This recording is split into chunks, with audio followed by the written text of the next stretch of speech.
Қайырлы күн достар. Бүгін бізде Nissan Maxima 33 шанақтағы диагностикасын жасап жатырмыз. Диагностика өзгеше лямбда датчигін тексеріп жатырмыз. Бізде клиент келіп чек жанады, лямбда зондтың бірінші датчигі жанып кетеді дейді, низкое напряжение.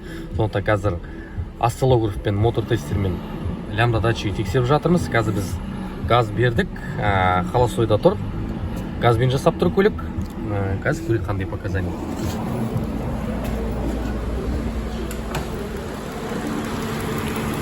Көлікте міне дәл осындай лямбда датчигін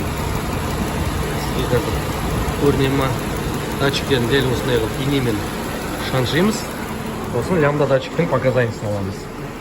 Газда деген бізде міне лямбда датчиктің қосылуы қосылады, сөнеді, қосылады, сөнеді, қосылады, сөнеді. Арасын көрдіңіз ғой қандай? Бұл демек бізде лямбда датчик жасамайды деген сөз.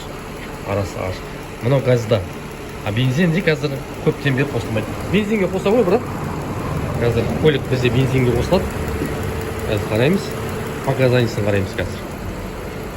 Өткіздің ғой бензинге, да? Бензинге өткізді. Лямбда датчик енді бензинмен жасайтын болады. Қазір мен соңғы рет газда сөнді. Газдыкін көрдіңіз ғой, аңдап алып, гладкий отты. Бензинде лямбда датчик қосылмай жатыр. Кішкене прогрев дейді, бірақ бізде көлік қызып тұр. Прогрев жасайтындай лямбда датчик сразу қосылып кету керек. Бізде лямбда датчик қосылмай тұр. Қазір газ беріп жүрші, бірақ 1-2 мың жарым. Газы бергенде лямбда датчик принудительно қосылу керек. А бізде холостойда қазір қосылмай тұр. Ага. Болды, хорош. Жақсы. Міне көрдіңіз ғой, лямбда датчик газ бергеннен кейін жасап бастады. Міне бұлдыр-бұлдыр. Негізінде андай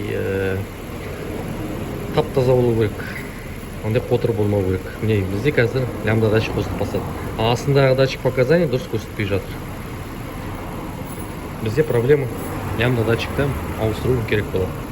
Дәл осындай міне датчикті новойын алып кел деп қарап бермей, бірінші тексеріп тұрып алуға болады. Содан кейін шешім қабылдап, лямбда датчикке жасау керек па, немесе ауыстыру керек па, немесе тоқтанда болады. Сондай проблеманы қарап тауу үшін дәл осындай осциллографпен қолданған жақсы. Себебі датчикке аздан тұрмайды, еліп алып сындырады кейде. Бізде диагностиканың лямбда датчигін тексеруге болатын екенін ұмытпаймыз ағайын. Осылай міне лямбда датчигін қарадық. Баршаңызға рахмет.